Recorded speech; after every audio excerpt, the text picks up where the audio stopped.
Tchau, gente. Vamos lá, pessoal, vamos retomar aqui com a aula. Vocês têm alguma pergunta relacionada à compensação de jornada? Ficou claro para vocês? Vocês querem me perguntar algo? Está bem esclarecido? Precisa ser feito alguma coisa? Precisa Para mim está bom. Não entendi, Rita. Tranquilo. Para mim eu entendi. Está tranquilo. Ah, perfeito. Então, está beleza. Anderson, está tudo perfeito aí? Tudo tranquilo. Beleza. Então, tá bom. Eu vou fazer agora uma revisão da nossa prova, ok? Vou abrir ela aqui no Teams. No Teams não, no Forms. E vamos fazer uma revisão da prova, depois eu disponibilizo, posto para vocês na pós-aula o gabarito, tá bom? Tudo bem ou não? Professor, no portal você vai colocar só o gabarito ou vai colocar as perguntas também? Vou pôr ela em Word e eu coloco lá, pode ser? Coloca no Word, professor, que daí fica melhor. Põe a pergunta e a resposta. Perfeito, senhorita Rita. Então, vamos lá. Professor. Oi. Desculpa atrapalhar. E se eu quiser ter visto da minha prova, como eu faço? Você espera voltar ao presencial, a gente conversa a respeito, pode ser? Pode ser. Obrigado. Nada.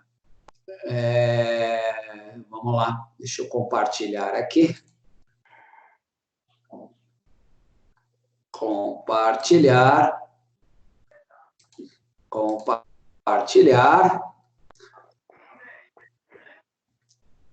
Direito do Trabalho, segundo semestre matutino. Esse aqui. Perfeito? Então, a aula passada, a gente conversou a respeito de trabalho intermitente, falamos a respeito disso. Perfeito? E foi uma das perguntas da prova, né? Sobre o contrato de trabalho de intermitente, é correto afirmar: a recusa da oferta não descaracteriza a subordinação para fins do contrato de trabalho intermitente. A gente conversou muito a respeito de trabalho intermitente e dissemos que, efetivamente, pode ter aí a recusa, né, do trabalho, ok? E sem descaracterizar aí a subordinação. Como a gente falou, o trabalho de intermitente nada mais é do que a regulamentação do trabalho do freelance, sendo que ele pode ter vínculo com várias outras empresas, e a empresa pode ter vínculo com vários outros empregados, ok? E ele tem que ser pré-avisado do dia que ele vai trabalhar, e a recusa, né, na oferta do trabalho não caracteriza, né, a subordinação. Perfeito? Porque ele tem que ser avisado com o período anterior. Lógico, a gente até comentou isso em aula, que ele efetivamente vai ver quem é que vai pagar melhor para ele. Ele vai fazer uma seletiva disso. Falamos, inclusive, da multa. Então, nesta pergunta, a resposta seria: a recusa da oferta não descaracteriza a subordinação para fins do contrato de trabalho intermitente. Indo para a próxima, contrato individual de trabalho é um acordo tácito ou expresso correspondente à relação de emprego. Perguntinha para vocês, hein? Qual a diferença de relação de trabalho e relação de emprego? Alguém sabe me dizer? Qual que é maior, relação de trabalho ou relação de emprego?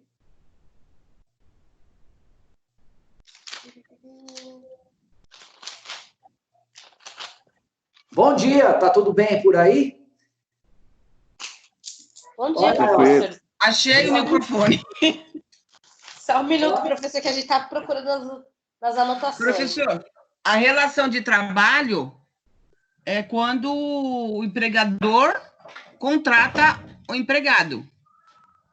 É isso? Essa é uma relação... Professor, o maior é... Relação de trabalho. Não. A maior é a relação de emprego. Não. Relação de emprego. Lembrei. Relação de emprego é esse, o empregador contrata o empregado, e a relação de trabalho é os liberais, né? A relação de trabalho é maior do que uma relação de emprego. A relação de emprego é uma das modalidades da relação de trabalho. Relação de trabalho. Você tem que ter conhecimento disso, porque a partir do momento que você tem essa visão que a relação de trabalho é maior que uma relação de emprego, e que a relação de emprego é uma das modalidades da relação de trabalho, fica fácil a gente verificar, entendeu? Qual é o instituto jurídico que a gente vai aplicar. Aí eu fico sabendo que é efetivamente a CLT, e não é um estatuto do servidor público federal, estadual ou municipal. Então, a gente tem que ver, tem que entender essa diferenciação entre relação de trabalho e relação de emprego, por favor, hein? Voltando aqui para a questão, contrato individual de trabalho é acordo tácito ou expresso correspondente à relação de emprego. Sobre este assunto, está correto afirmar: o contrato de trabalho por prazo determinado não pode ser estipulado por mais de 2 anos. Tá? A gente já viu que contrato de trabalho por prazo determinado deve ser feito sempre e obrigatoriamente por escrito. Não existe contrato de trabalho por prazo determinado que não seja por escrito. E o período, a periodicidade maior dele, efetivamente, é 2 anos, é o máximo que a gente pode contratar alguém por prazo determinado. Professor, olá, nessa questão de contrato determinado, que a gente fala temporário, né? Esses 2 anos são contados se for acabar um contrato hoje e amanhã começar outro. Se tiver um espaço no meio, 10 dias, 15 dias, 2 dias, vai contar também 2 anos? Não, os 2 anos que eu digo, entendeu? Prazo máximo de 2 anos. Prazo máximo. Então mas de contratos seguidos, né? Não. Por exemplo, acabou o meu hoje, começa amanhã o outro. Não, a cada contrato é um período. O máximo que eu posso, um prazo de 90 dias, passado-se por isso, é contrato por prazo indeterminado. Prazo máximo de 2 anos. Passados-se 2 anos, é contrato por prazo indeterminado. Você não pode ter vários contratos por prazo indeterminado. Você tem que ter prazo determinado, perdão. A periodicidade máxima é de 2 anos. Ok? Periodicidade máxima de 2 anos. Não poderá ser estipulado por mais de 2 anos. O que você está me falando é de contratos pequenos. Contrato pequeno é prazo determinado. Contratou por 6 meses, está valendo 6 meses. E depois de 6 meses, eu posso fazer o de 6 meses? Não, aí vira contrato por prazo indeterminado. Ah, tá. É porque às vezes o pessoal fala assim que trabalhou numa empresa 3 meses, né, 90 dias, depois a empresa dispensa, volta uma semana, depois vai lá e contrata de novo. E assim sucessivamente, sem contrato, sem registrar a carteira, sem o indeterminado. Aí eu achava assim que esses 3 meses, mais 3 meses, mais 3 meses, mais 3 meses, não podia passar de 2 anos. Não, entendi errado, né? Entendeu errado. Por isso que a gente pede na Justiça do Trabalho o reconhecimento da unicidade contratual. Entendeu? Pede o reconhecimento da unicidade contratual. Como seja declarado um único contrato de trabalho. Vamos lá. A respeito do denominado jus variandi, é correto afirmar que confere ao empregador o direito de transferir o empregado que exerça a função de confiança para qualquer localidade diversa de que consta do contrato. Então, a gente já viu que o poder, que o jus variandi é o poder regulamentador, o poder fiscalizador e o poder disciplinar. A gente conversou a respeito disso. Então, quando a gente fala do jus variandi, a gente está falando do poder regulamentador, do poder fiscalizador e do poder disciplinar. Então, ligado à função de cargo de confiança, cabe ao empregador, já que é um cargo de confiança. Quando eu falo de confiança, é o próprio, como se fosse o próprio empregador exercendo a atividade laborativa. Ele pode mudar o empregado para onde ele quiser, não há qualquer problemática. 6. Aqui. Com fundamento na CLT, constituição da eleição das leis do trabalho e na Constituição Federal, as horas extraordinárias não podem exceder de 2. A gente acabou de falar isso na nossa aula, inclusive. E devem ser pagas com adicional de, no mínimo, 50% a hora normal. Foi o que eu disse, a CLT trata apenas e tão somente de direitos mínimos. Então, todas as vezes, aqui ele está falando, ó, com fundamento na CLT, na Constituição Federal, tá? 2 e devem ser pagas com adicional de, no mínimo, sempre haverá, segundo a Constituição Federal, a palavra mínimo, 50% superior à hora normal. Ok? Em relação ao intervalo para repouso e alimentação, quando a gente fala de intervalo para repouso e alimentação, a gente está falando da intrajornada ou da interjornada? Pergunto para vocês. É o intervalo intrajornada ou interjornada que a gente viu na nossa aula? Olá, bom dia. Interjornada. Intrajornada ou interjornada? Inter, porque tá durante a... intra. Né? É intra. Intervalo intrajornada é o intervalo concedido durante a jornada para descanso e alimentação. É intrajornada, não é inter. Interjornada é aquela jornada de 11 horas, ok? Consecutivas que o empregado tem para descanso, né, entre uma jornada e outra. Intra é dentro da mesma jornada, tá? Intra-jornada é da mesma jornada. Então, em relação ao intervalo para repouso e alimentação, é incorreto afirmar que a não concessão do intervalo para repouso e alimentação implica em mera sanção administrativa, com imposição de multa ao empregador. Está errado isso, tá? Na não concessão do intervalo intra-jornada para repouso e alimentação acarreta o pagamento de horas extras. É isso que acarreta. O pagamento de horas extras. Essa é a ideia. Perfeito?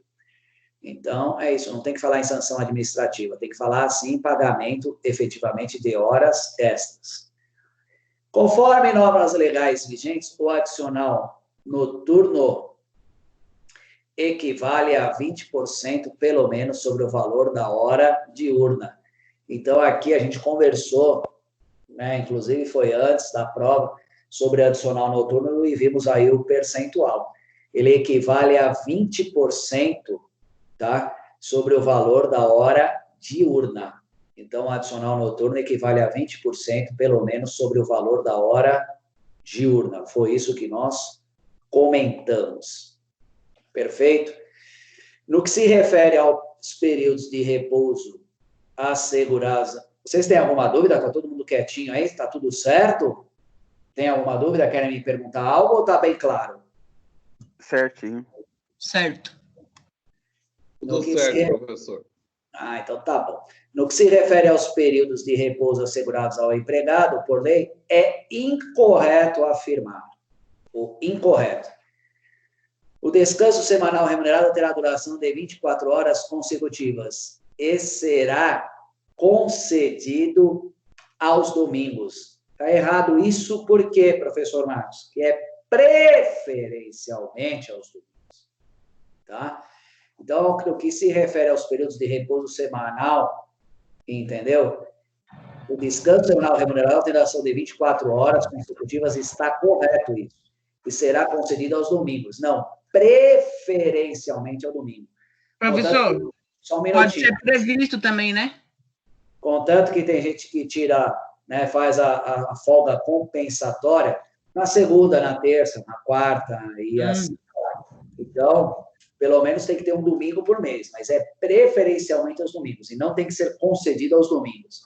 Pessoal, quem é da área jurídica, ok, a gente tem que entender muito de hermenêutica jurídica, interpretação da norma. Uma simples vírgula, um simples ponto, né? Tudo isso tem uma conotação extremamente importante para nós. Então, cuidado quando a gente lê um dispositivo legal, um parágrafo, uma linha, um parágrafo único, a gente tem que ler com muita atenção para não fazer interpretação errônea, hein? Pelo amor de Deus. Cuidado com isso. Fala, Rita, o que você iria me perguntar? Porque eu li no artigo da CLT, aí está escrito previsto aos domingos. Sim. Previsto e preferencialmente, porque se você lê a Lei 605 de 49, que eu falei para vocês, ela trata do descanso semanal remunerado. E a lei prevalece sobre a CLT. Você vai ver que lá está escrito preferencialmente. Puxa a Lei 605 de 49, tá? Que você vai ter ela trata do descanso semanal remunerado. Você terá uma visão mais ampla a respeito do assunto que estamos abordando. Tá Tudo bom. bem? Tá. Viviane, empregada da empresa Decore Limitada, trabalha diariamente 4 horas contínuas, não realizando horas extras. Sua empregadora não fornece intervalo intra-jornadas para repouso e alimentação. Considerando a Convenção Coletiva de Trabalho da categoria, da Viviane, não possui disposições a respeito do intervalo intra-jornada. A empresa, a gente já viu que a negociação, as convenções coletivas fazem lei entre partes. Prevalece o negociado sobre o legislado. Falei ainda na aula de hoje que a gente tem que ler as convenções coletivas de classe das categorias profissionais. Perfeito? Foi isso que nós mencionamos. A empresa, ela não disponibiliza aqui, olha, trabalha uma jornada de 4 horas contínuas, ela não realiza hora extra e a empregadora não fornece intervalo para repouso e alimentação. A empresa está agindo corretamente? Está agindo corretamente, uma vez que a consolidação das leis do trabalho não prevê concessão de intervalo intra-jornada, quando a duração contínua do trabalho não exceder de 4 horas. Exatamente isso. A gente viu que até 4 horas não é obrigado intervalo intra-jornada, de 4 a 6, 15 minutos, e de 6 em diante, o intervalo tem que ser no mínimo de 1 hora. Esse é o regramento. Coloquei, inclusive, num quadrinho para que vocês efetivamente pudessem aí analisar. Foi isso que a gente viu. Perfeito? Questão número 9. Né? De acordo com a consolidação das leis do trabalho, equipara-se o empregador para os efeitos exclusivos da relação do empregado. Os profissionais liberais somos nós, advogados, né? Eu posso ter efetivamente uma recepcionista, uma telefonista, uma secretária. Então, equipara-se ao empregador, tá? Para os efeitos exclusivos de uma relação de emprego, ok? Os profissionais liberais, as instituições de beneficência, as associações recreativas ou outras instituições, ainda que sem fins lucrativos, que admitirem trabalhadores como empregado.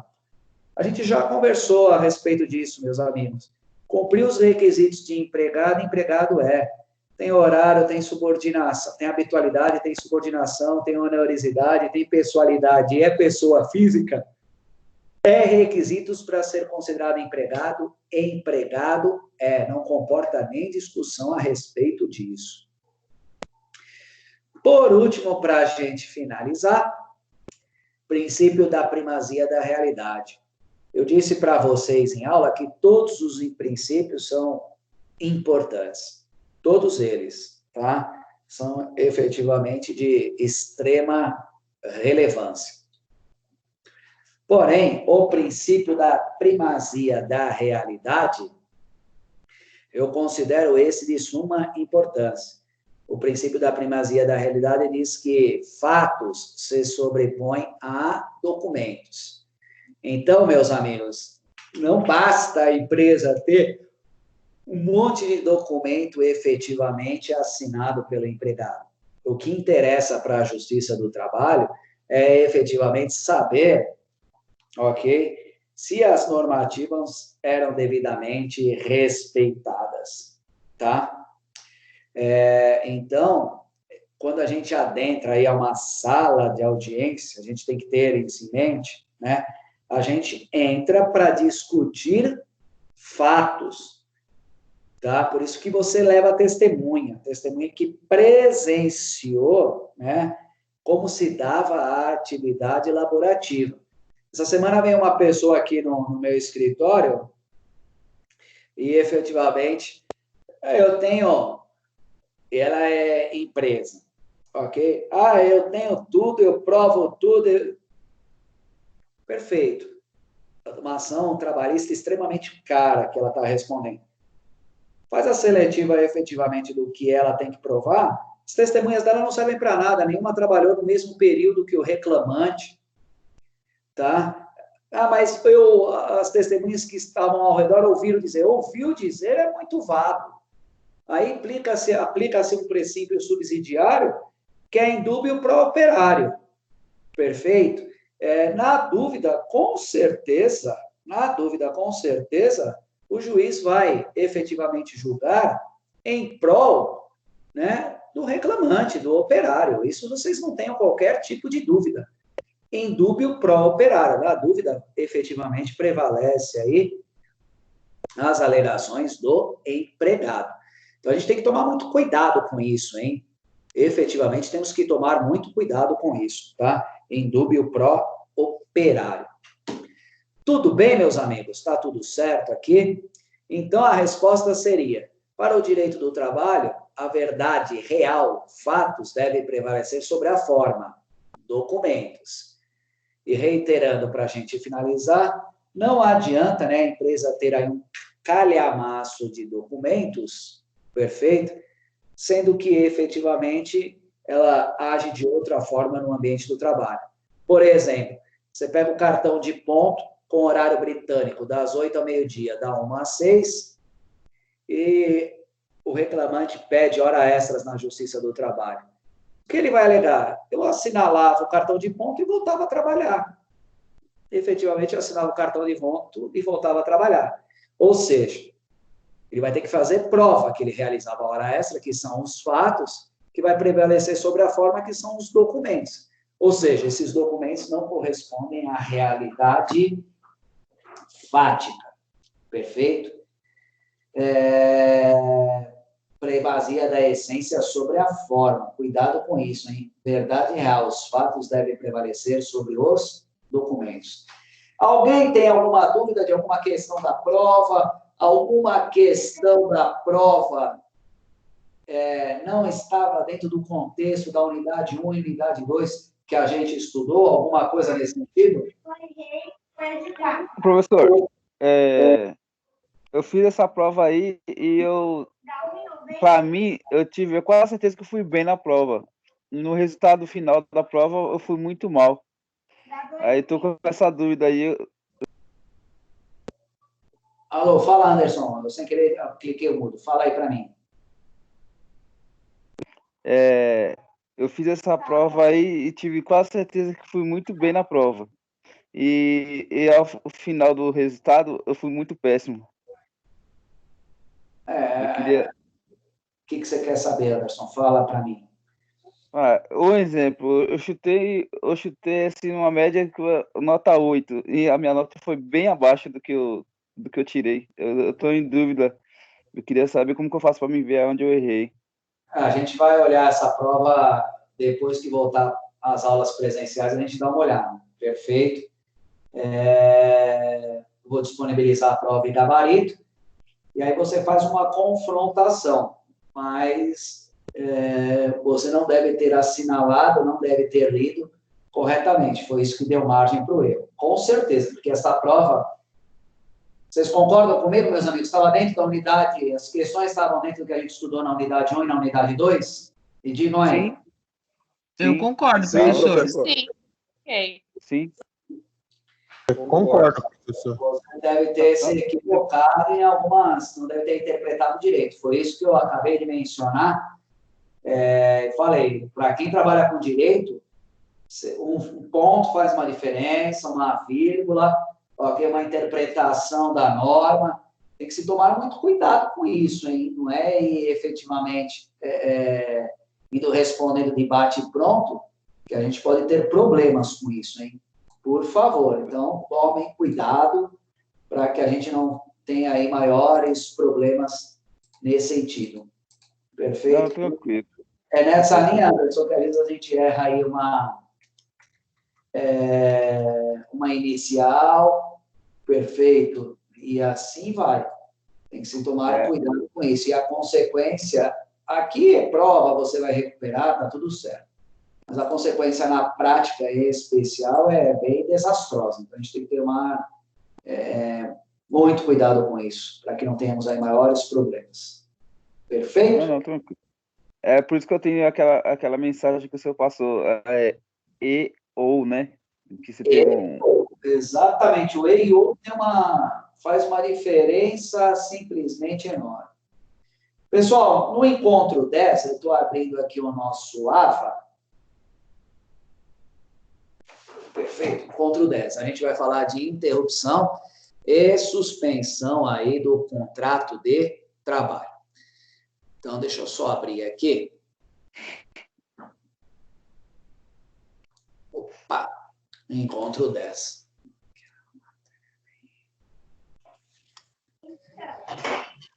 Professor, eu achei fácil a prova por conta que estava tudo lá na CLT, igualzinho a prova, as questões. Só achei os artigos, li os artigos e fiz a prova. Não, estava tudo lá. Pessoal, não estava tudo na CLT? Tá. Eu vou fazer o seguinte, se vocês olharem aí, interrupção e suspensão do contrato de trabalho, vocês olharem no AVA, ele é uma matéria mega extensa, tá? Bem extenso mesmo. A gente vai fazer o seguinte, eu não vou... deixa eu abrir aqui a minha telinha.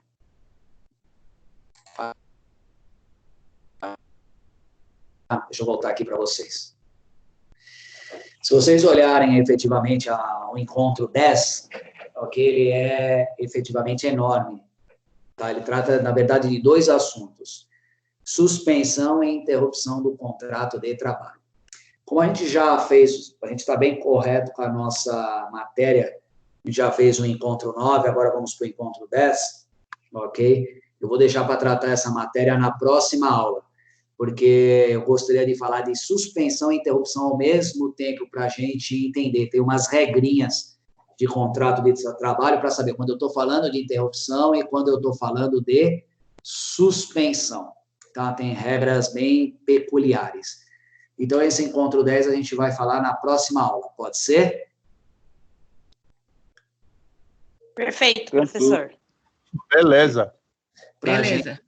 Que aí não tem revisão de prova, que a gente já fez hoje, aí a gente já começa 3 aulas falando de interrupção, tem casos de gestante, acidentes do trabalho, é bem complexo essa matéria, entendeu? Vai falar na próxima aula. Em relação à aula de hoje, alguém tem alguma dúvida? Ficou claro? Está tudo perfeito ou não? Alguém quer me perguntar? Fala, Cristina. Deixa eu fazer uma pergunta. Sempre o valor de uma testemunha na Justiça do Trabalho é forte. Eu sou uma trabalhadora que vou entrar com processo contra a sua empresa, por exemplo, se eu entender a minha dúvida. Alegando que eu fiz hora extra e um ex-funcionário do senhor vai depor ao meu favor. Só que o senhor tem como provar, através do CFT da sua empresa, que eu não fiz. O que prevalece nessa hora? O que vai prevalecer é o poder de persuasão, de convencimento do juiz, do magistrado, ok? Aí, por isso que eu acho que um bom advogado trabalhista é aquele que é bom em audiência, que sabe fazer muito bem a audiência, entendeu? Porque se ele conseguir tirar da testemunha e provar que ela efetivamente está mentindo, e já que primazia da realidade, onde fatos se sobrepõem a documentos, você provar que o fato que ela está mencionando não é verídico, consequentemente terá repercussão jurídica em cima disso, perfeito? Então, aí é na hora da audiência, ser um advogado bem combatente, pulso forte, e se preparar para a audiência, né, e fazer uma boa instrução processual. Aí ele resolve o problema. Ok? Obrigado. Mais alguma pergunta para mim, para este ilustre professor? Não, eu não tenho, professor. Então, tá bom. Vocês se inscreveram lá no meu canal do YouTube? Sim, professor. Sim, professor. Entendi. Sim, professor. Que bom. Vocês me Eu ainda mandaram... não, professor, não tive tempo de mexer no YouTube ainda. Ah, então tá bom. Vocês sabem que essas aulas vão para lá. Então eu vou encerrar a aula por aqui. Perfeito. E a semana que vem, pontualmente às 8, estejam presentes, porque o tema é longo. Perfeito. E a gente vai ter bastante matéria aí para discutir. Pode ser? Pode Beleza, ser. professor. Pontualmente, pessoal, porque o professor 15 para as 8 já está esperando a gente. Exatamente isso. Toda vez ele entra mais cedo e fica esperando. Quem entra, conversa com ele. E a matéria, amanhã no Encontro 10, dê uma lida, porque ela é extensa, hein? Ela não é pequena, ela é bem longa. Então... Posso fazer uma pergunta para o pessoal, professor? Diga. Pessoal, todo mundo está pegando esse conteúdo, essa matéria aí que o professor colocou no AVA? Todo mundo tem isso aí, como tirar do AVA? Sim. Sim. Ah, então tá bom. Eu fico preocupado se vocês estão tendo acesso ao conteúdo ou não. O conteúdo dos 16 encontros até o final já estão postados, entendeu? Até o encontro 16 já está tudo postado. É só baixar, ler, né, e já fazer a aula. Meus amigos, que vocês tenham um excelente feriado. Parabéns amanhã pelo Dia do Trabalho, né? Efetivamente, esse ano, o Dia do Trabalho, terá uma conotação diferente, em decorrência aí dessa pandemia, ok? Mas, de toda forma, eu, como advogado trabalhista, oferto aí meus parabéns a todos que trabalham. O trabalho enobrece o homem, ok? Enobrece muito o homem, dignifica o homem. E, infelizmente, antes de iniciar a aula de vocês, hoje eu estava vendo que a Saraiva mandou centenas de pessoas embora, está em processo de recuperação judicial, até compartilhei isso. É muito triste você ver inúmeras pessoas sendo mandadas embora, é muito triste, efetivamente, a pessoa acordar pela manhã e não ter o que fazer, né? E não ter o que fazer. Graças a Deus, a gente acorda pela manhã e tem o que fazer, ainda que a gente tenha aí que ficar em casa, né, por resguardo, mas isso vai passar, é melhor do que efetivamente acordar pela manhã e não ter o que fazer. E as poucas vezes que eu estou saindo, você vê pessoas efetivamente paradas no farol, vendendo aí bombom, vendendo bala, né? Ontem eu vi uma pessoa, um rapaz bem afeiçoado, e ele estava vendendo bombom, eu fico pensando, quem é que vai comprar bombom, tocar, e nesse calor esse bombom deve estar todo derretido, mas, na minha opinião, um ato de desespero, e a pessoa estava sentada na calçada chorando, imaginando o que deveria estar passando na cabeça daquela pessoa naquele momento, né? Mas, de toda forma, como eu disse, o trabalho dignifica o homem.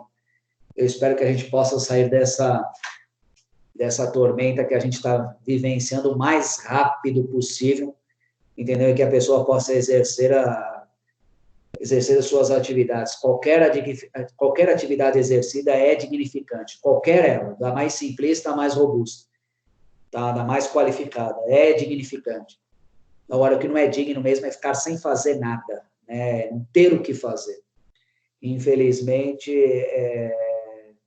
não sei dizer para vocês o que a gente tem muito que comemorar no Dia do Trabalho, né? Mas não vamos perder a esperança, vamos ser otimistas, vamos pedir a Deus que algum cientista em algum lugar do mundo ache um resultado positivo para isso, para que possamos voltar à nossa vida normal, podemos ir para a sala, né, podemos voltar para a nossa sala de aula. Sinto saudades de vocês, sinto vontade de estar de pé falando e não sentado falando, ok? Gesticulando. sentir aí o afeto de todos vocês pessoalmente. Mas, enfim, é o que nós temos para hoje. Perfeito, meus amigos. Agradeço demais a atenção de vocês, por terem Perfeito, professor. Obrigado pelas suas palavras de conforto nesse momento tão delicado que a gente está vivendo. Eu até peço licença, eu sou cantora profissional, eu vou fazer uma live em maio, e eu vou depois postar aí para vocês, quem tiver a fim de assistir. O tema vai ser especial Bete Carvalho. Não sei se todos aqui gostam de samba, eu sou uma cantora bem versátil, mas foi essa a solicitação que me fizeram. E vamos ficar em casa, acreditar realmente que vamos viver momentos melhores em breve. Se Deus quiser, Bom amém. dia para todo mundo e até a próxima aula. Bom dia, agradeço vocês. Me despeço aqui, me coloco à disposição para qualquer dúvida, qualquer esclarecimento. Meus contatos, a representante de classe tem.